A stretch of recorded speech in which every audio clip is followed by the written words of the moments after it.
Everybody, welcome back to another video. बड़ों को प्रणाम, छोटों को आशीर्वाद और मेरी उम्र के नौजवानों यू आर प्रो। तो आज हम देखने वाले हैं मिस्टर नोमैन अलीम, ठीक है, जैसे भी बोलते थे नोमन अलीम के चैनल पे एक वीडियो थी top 5 heart touching Pakistani dramas, ठीक है। तो अब मैंने हमेशा से बोला है ड्रामा के लिए मेरा प्यार बहुत ज़्यादा है, पर हम देख नहीं पाते, चीज़ें कर नहीं पाते, लेकिन एक लिस्ट ज़रूर हमें देखने का मन करता है जिसमें से हम भी एक उठा लें ड्रामा और उसे शुरू कर दें। लास्ट ड्रामा मैंने देखा था चल दिए तुम कहाँ पे ना ना ना ना ना ना ना ना ना, है ऐसे ही कुछ था, आगे की लाइन याद नहीं है ना गाने की। तो आ जाओ जरा प्यार से निहार लेते हैं इन ड्रामास को, उसके बाद हम अपना चूज करके फेवरेट देखना शुरू कर देंगे अपने पर्सनल स्पेस पे। उसके बाद आपको रिव्यूज देंगे। अब मुझे कोई एडिटेड वर्जन अगर कहीं से मिल जाता है तो ला के दे दिए करो यार, मेरा बहुत मन करता है सुनने का, बट हम सुन नहीं पाते।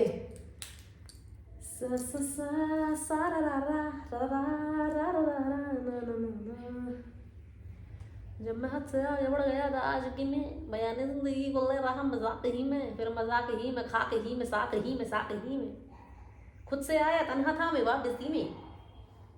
हो गया कनेक्ट हो गया।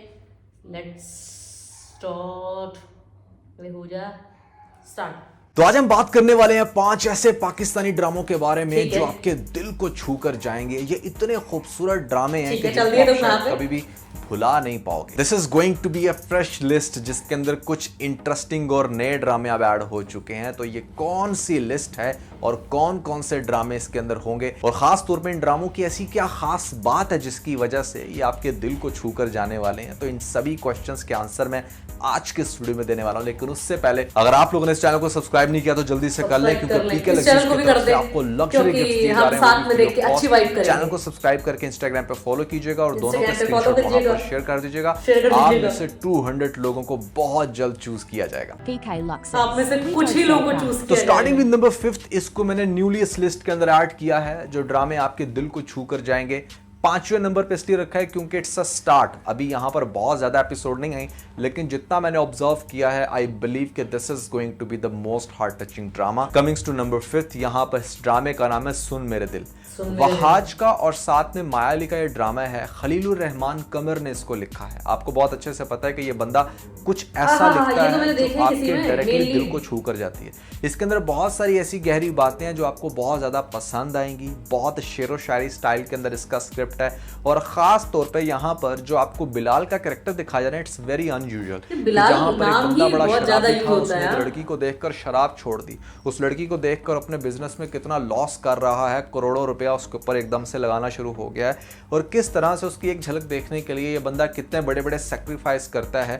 ये चीज आपको काफी हैरान कर देगी, जबकि दूसरी साइड पे उस लड़की को पता भी नहीं है कि इस बंदे की मेरे लिए इंटेंशंस क्या है। इस ड्रामे का बड़ा ही खूबसूरत स्टार्ट हुआ है और यहाँ पर स्टोरी आगे से शार्प होती चली जा रही है, ऑडियंस इसके साथ जुड़ती जा रही है, और खास तौर पे यहाँ पर वहाज का कैरेक्टर है तो डेफिनेटली कुछ तो मैजिक होगा। और फिर खलीलुर रहमान ने लिखा है तो इसमें तो कोई डाउट ही नहीं कि ये ड्रामा आपकी याद में ना बसे, क्योंकि इससे पहले मुझे कोई एक ड्रामा बताएं जो खलील ने लिखा हो और आपको उसका ना पता हो। आपको मेरे पास तुम हो का भी पता होगा, लालिश का भी पता होगा, और वे जितने खलील साहब ने ड्रामे लिखे हैं वो सारे हमारे जहन के अंदर रचे बसे हुए हैं। दैट मीन्स कि ये बंदा कुछ तो मैजिक करता है अपने स्क्रिप्ट के अंदर जिसकी वजह से हम इसको भुला नहीं पाते। तो इसलिए मैंने इसको नंबर 5 पे रखा है। आप लोग इससे कितना एग्री करते हैं, डिसएग्री, कमेंट्स में मुझे जरूर बताइएगा। नंबर 4 पे हमारे पास जो ड्रामा आता है उस ड्रामे का नाम है मायरी। एक ऐसा ड्रामा जिसके अंदर छोटी बच्ची दिखाई जाए। छोटी बच्ची ना सेंस के मतलब टीनेज के आपको लीड कास्ट में बच्चे रख के दिखा दे जाते हैं, जहां पर एक एनी होती है और दूसरा फाखिर, यानी कि लड़की 15 साल की है, लड़का 16-17 साल का है। दोनों के साथ ऐसे सर्कमस्टांसेस बनते हैं फैमिली के अंदर कि उनकी शादी करवा दी जाती है। अब देखो उस एज के अंदर डेफिनेटली आप बहुत बड़े बड़े ड्रीम्स रख के बैठे होते हो। आज अगर आप किसी भी 15-16 साल के बच्चे को हो ना कि शादी करनी है तो वो बड़ा डर जाएगा शादी का नाम सुन के, क्योंकि उसको ऐसा लगेगा कि शायद इसके बाद मेरी जिंदगी टोटली रैप अप हो जाएगी, खत्म हो जाएगी, मुझे लाइफ में कुछ एंजॉय करने को नहीं मिलेगा। तो वो जो ड्रोना ख्वाब है लड़कों का, लड़कियों का एट द एज ऑफ 15 और 16 वो इस ड्रामे के अंदर बड़े अच्छे से पूरा करते हुए दिखाया जाता है कि भैया हाँ शादी आपकी पेरेंट्स ने करवा दी है। फिर दिखाया जाता है कि किस तरीके से आपका बच्चा भी हो गया, आप अभी अभी खुद बच्चे हो और आपको बच्चे की आवाज़ किस तरह से तंग करने लग रही है, आपको ऐसा लग रहा है कि आपकी लाइफ ख़त्म हो चुकी है, इंजॉयमेंट ख़त्म हो गई है, आप बहुत बड़े हो गए हो, ये वो चीज़ें हैं, ये वो टेंशन्स हैं जो मेरे ख्याल से एक 15-16 साल का बच्चा अंडरस्टैंड कर सकता है, या अगर कोई सीनियर भी सुन रहा है, आप अगर इमेजिन करें अपने आप को उस एज के अंदर के जहाँ पर आप बहुत ज़्यादा लाइफ के अंदर फन करने लग रहे थे और आपकी शादी उस टाइम ही हो जाती। सो दैट इज़ समथिंग जो इस ड्रामे के अंदर बहुत ही ज़्यादा रिलेटेबल है और आपके दिल में घर कर जाती है। मायरी ड्रामे के ऐसे बहुत सारे सीन थे जो मतलब आई स्टिल रिमेंबर के जब मैं इस ड्रामे को देख रहा था सोच रहा था कि यार अच्छा, जब मैं 15 ईयर्स का था ना तो मेरे माइंड में भी इस तरह के ख्यालात आते थे कि नहीं नहीं ये नहीं होना चाहिए, और यहाँ पर देखो पेरेंट्स कर रहे हैं। तो बहुत सारे ऐसे मजे के सीन हैं और बहुत बड़ा कॉन्फ्लिक्ट है, स्टोरी बड़ी इंटरेस्टिंग है, कास्ट बड़ी सुपर्ब है, दोनों कहने को बच्चे हैं लेकिन अच्छे मंजे हुए एक्टर्स हैं, उन्होंने पहले बहुत ज़्यादा ड्रामास के अंदर काम किया है, तो इस वजह से एक्टिंग का भी एक नेक्स्ट लेवल देखने को मिलता है। यू वोंट बिलीव इट के मतलब एक 15-16 साल के बच्चे ही एक्ट कर रहे हैं और इतना परफेक्ट कर रहे हैं, स्टोरी इतनी मज़े की है, बाकी फैमिली के जो मसले मसाइल हैं वो इतने ज़्यादा इंटरेस्टिंग और रिलेटेबल हैं जिसकी वजह से ये ड्रामा डेफिनेटली आप बहुत ज़्यादा इंजॉय करोगे। और ये टॉप ट्रेंडिंग में रहता था जिस टाइम ही लगता था 2023 के अंदर। तो कितने लोगों ने मायरी ड्रामा देखा है और कितने लोग इन सारी बातों से एग्री करते हैं जो मैंने अभी कहीं, जरूर बताइएगा नीचे मुझे कमेंट सेक्शन में। नंबर 3 पे हमारे पास जो ड्रामा आता है उस ड्रामे का नाम है बेबी बाजी। आपको पीटीवी का दौर बहुत अच्छे से याद होगा जहां पर आपको बड़ी बड़ी फैमिलीज के ड्रामास दिखाए जाते थे और वो हर फैमिली के हर मेंबर के दिमाग में रच बस जाते थे, दिल से प्यारे लगते थे, क्योंकि उसके अंदर एक फैमिली माहौल दिखाया जाता था। पाकिस्तान में एक जो कल्चर है उसको बहुत अच्छे से एक्सपोज किया जाता था, घर के एनवायरनमेंट को इतने अच्छे से इतनी डिटेल से दिखाया जाता। बेबी बाजी के अंदर वही सारा सीन है, यहाँ पर आपको वो सारी फैमिलीज दिखाई जाएंगी, वो आपको बहुएं दिखाई जाएंगी, आगे से आपके बच्चे जवान होते हैं उनकी शादी, फिर आगे से कैसे उनके मसले मसाइल, फिर आप एज अ सीनियर लेडी दादी जो भी आप एक्शंस लेती हैं उसकी किस तरह से एंगेज जाती हैं कुछ बहुएं। खास तौर पे अजरा का कैरेक्टर बड़ा इंटरेस्टिंग था। तो इसके अंदर खास तौर पे मैं कहूँगा कि जो लास्ट एपिसोड्स के सीन थे ना, मतलब आखिरी 2-4 एपिसोड्स, वो ऐसी थी कि वो आपको रुला देंगी। आप कहीं ना कहीं रिलेट कर जाओगे कि अच्छा यार मेरी लाइफ में फलां टाइम पे ये हुआ था, मेरी लाइफ में मेरी माँ ने कभी ऐसा कहा था, या मेरी दादी ने एग्जैक्टली यही सेम बात बोली थी, या हाँ मेरी फलां भाभी जो है वो तो यही कुछ करती है घर के अंदर। तो वो बहुत ज़्यादा जब चीज़ें रिलेट करती है ना तो वो आपके दिल में घर कर जाती हैं। आप कहते हो कि यार क्या खूबसूरत ड्रामा लिखा है। तो बेबी बाजी सीजन 1 आपने देखना है। बेबी बाजी भी कहूँ तो आपको समझ आ जानी चाहिए, क्योंकि बेबी बाजी की बहुएं हैं, उसका पूरा नाम जो सीजन 2 है वो नहीं देखना, वो मुझे कोई इतना इंटरेस्टिंग नहीं लगा। हाँ, जो लोग बहुत ज़्यादा ही फैंस हैं बेबी बाजी के, वो मतलब बेबी बाजी 2 जो उसका बेबी बाजी की बहुएं वो भी देखेंगे, क्योंकि उनको डेफिनेटली उस ड्रामे के साथ एक अफेक्शन हो चुकी है। But part 1 is something that you really need to watch, और उसके अंदर ओवरऑल जो सीन है, मतलब if you really want to watch something जो आप अपनी पूरी फैमिली के साथ बैठकर देख सको, और बाकी फैमिली मेम्बर्स में अगर कोई इस तरह की शरारतें करने का सोच भी रहा है तो उसको भी थोड़ा सा अलर्ट हो जाए कि अच्छा यार ये लोग ड्रामा देख रहे हैं तो ये शातिर हो जाएंगे। So this is also very important कि आप ये ड्रामा अपनी फैमिली के साथ देखें। नंबर 2 में हमारे पास जो ड्रामा आता है उस ड्रामे का नाम है दुनियापुर। ये ड्रामा डेफिनेटली आपके दिल में बस जाएगा। अगर आप इसकी पहली ही एपिसोड देखोगे तो कहोगे कि भैया डेफिनेटली ये वो सारी टेंशन्स हैं जो हमारी सोसाइटी में कहीं ना कहीं चलने लग रही हैं। दुश्मनियों की बेस पे किस तरीके से जानें चली जाती हैं। एक अच्छी क्वालिटी का, अच्छे बड़े बजट का अगर आप कोई ड्रामा देखना चाहते हो जिसके अंदर अच्छे इफेक्ट्स हों, और ख़ास तौर पे प्योर मतलब बिल्कुल लेटेस्ट ड्रामा हो, अभी तो मतलब इसकी शायद 10-12 एपिसोड गुजरी होंगी, तो आप इस ड्रामे को अभी से कंटिन्यू कर सकते हो, क्योंकि ये ड्रामा इस टाइम चल रहा है और मेरी नज़र में बहुत ही अच्छा ड्रामा है जिसके अंदर बेतहाशा लेसन है। आपको पता चलेगा कि जज्बात में आके किए गए छोटे से फैसले किस तरह से आपकी पूरी फैमिली को तबाह कर देते हैं और कैसे फिर आपको बहुत ज़्यादा पेन से गुजरना पड़ता है। ये ड्रामा इस टाइम मेरा फेवरेट बन चुका है, ऑल्दो मैंने इसके ऊपर सिर्फ एक रिव्यू किया।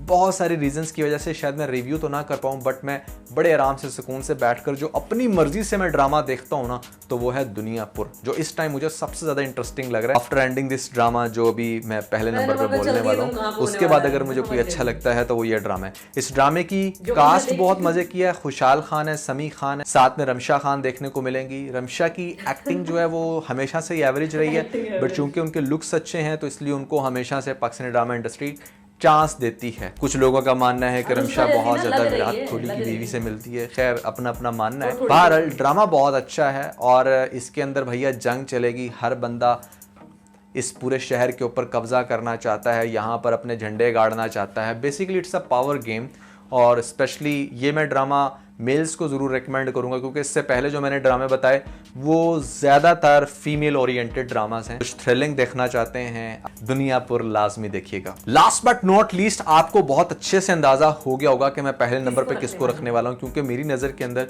इस टाइम आपके दिल को छू कर जाने वाला इससे बेहतरीन ड्रामा फिलहाल कोई और नहीं हो सकता। इस ड्रामे का नाम है कभी मैं कभी तुम।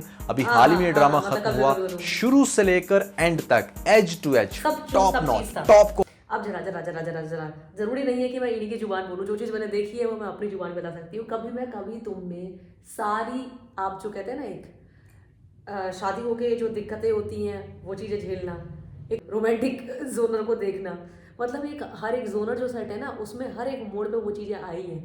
जैसे पहले मम्मी खुश थी, ठीक है, शादी होगी शादी होगी शादी होगी, लेकिन उसके बाद जब चीज़ें बदल गई तो भैया मम्मी सास ने कहा कि ना ना ना ना ना खत्म बेटा, अब जाओ टाटा बाय बाय वाला सीन हो गया। मतलब उन्हें बहुत ज़्यादा परेशान किया गया। फिर दोबारा उन्होंने खुद चीज़ें गेन करी, तो सारा जो घर का जो तिगड़म बिगड़म होता है वो सब कुछ था उस गान ड्रामे में। और ऊपर से केमिस्ट्री बहुत प्यारी लग रही थी, ऊपर से हम जो यंग जनरेशन्स हैं हमें बहुत लुभा रहा था उनका रोमांटिक तरीका, प्यार करने का जो तरीका था, तो मजा आया। अब इनको क्वालिटी ड्रामा, एक ऐसा ड्रामा जिसका एक एक सीन आपके दिल को छू कर जाएगा, और यहाँ पर आप कहोगे कि यार लिखने वाले ने कमाल लिखा था, बट एक्ट करने वाले ने तो अखीर ही कर दिया। आद मुस्तफ़ा ने फिनोमिनल एक्ट किया हानिया आमिर के लिए, ये बेस्ट रोल था, और बड़ा समझदार था वो इंसान जिसने ये सोचा कि यार इन दोनों की पेयरिंग करनी चाहिए और यहाँ पर इस तरह से एग्जीक्यूट करना चाहिए, कैसे इसकी डायरेक्शन करनी चाहिए और कौन कौन से एंगल होने चाहिए। एक एक चीज़ टॉप क्लास है इस ड्रामे की। और ये ड्रामा ऐसा है कि मेरे ख्याल से बीइंग एनालिस्ट मैं इस ड्रामे को थर्ड टाइम देख रहा हूँ। 2 दफ़ा तो मुझे रिव्यू के लिए देखना पड़ा, तीसरी दफ़ा मैं अपनी मर्जी से देख रहा हूँ। ये वो ड्रामा है जो मेल एंड फीमेल दोनों बहुत शौक से देखेंगे। IMDb पर सरप्राइजिंगली इस ड्रामे की जो रेटिंग है वो 9.2 है, which is one of the highest rating for any Pakistani drama. तो इसलिए अगर आप लोगों ने नहीं देखा और आप लोग कुछ ऐसा देखना चाहते हो जो आपके दिल में घर कर जाए, तो सबसे पहले तो भैया कभी ना कभी तुम देखना है। उसके बाद आप दुनियापुर देखिएगा फॉर एक्स्ट्रा थ्रिल, और फिर बाकी के ड्रामे भी देख सकते हो। You always love my recommendation. So भैया that was everything about the. खत्म हो गई वीडियो, और मुझे इस वीडियो से कुछ नया जानने को मिला। तो सेकंड नंबर पे दुनियापुर के लिए इन्होंने खूब बोला है, लेकिन वो मेरे जोनर को फिट नहीं बैठता। मुझे पता है वो अच्छा होगा, मैं ऐसा नहीं कहती कि गलत होगा, पर फिलहाल मैं अभी किस जोनर को देखना चाहती हूँ ना, मेरे को मजा आता है ये वाली केमिस्ट्री देखने में। और ऐसा नहीं है वही केमिस्ट्री देखते रहो, लेकिन उसके अंदर भी कुछ कमाल का निकल के आए तो होता है। जैसे मैं अभी भी कहती हूँ, मैं बिलाल वाली सीरीज की बहुत ज़्यादा फैन हूँ। मैं कभी तुमसे भी ज़्यादा मैं उसको पसंद करती हूँ, पता नहीं क्यों, मुझे पता नहीं, मुझे वो एक्टर ही बहुत कमाल लगे और कुछ ना कुछ तो ऐसा खींचा कि भैया बहुत सही लगा मुझे वो। तो फिर सेकंड नंबर पे मैं कभी कहूँगी कि कभी मैं कभी तुम मेरे को अच्छी लगी थी, तो मज़ा आया पूरी तरह से देख के। अब दुनिया पूरी सजेशन मिल गया तो थोड़ी थोड़ी क्लिप देखेंगे, लेकिन कोई और अब दूसरी देखनी पड़ेगी 24 ड्रामा की लिस्ट, क्योंकि मेरे को अभी उतना मैं सेटिस्फाइड नहीं हुई हूँ दुनियापुर को देखने के लिए। और अगर आप लोगों को मेरे साथ कोई भी चीज़ देखने में मजा आता है, आपको लगता है हमारी बातें आपकी बातें सेम जा रही हैं, हमारी बातें आपकी बातें सेम तरह से वाइब करती हैं, तो बस इस चैनल से जुड़ जाओ, लाइक करो, शेयर करो, सब्सक्राइब करो, अपने सजेशन दे दो। अगर मेरा टेस्ट समझ में आ गया है तो फिलहाल bye bye, take care, Tata.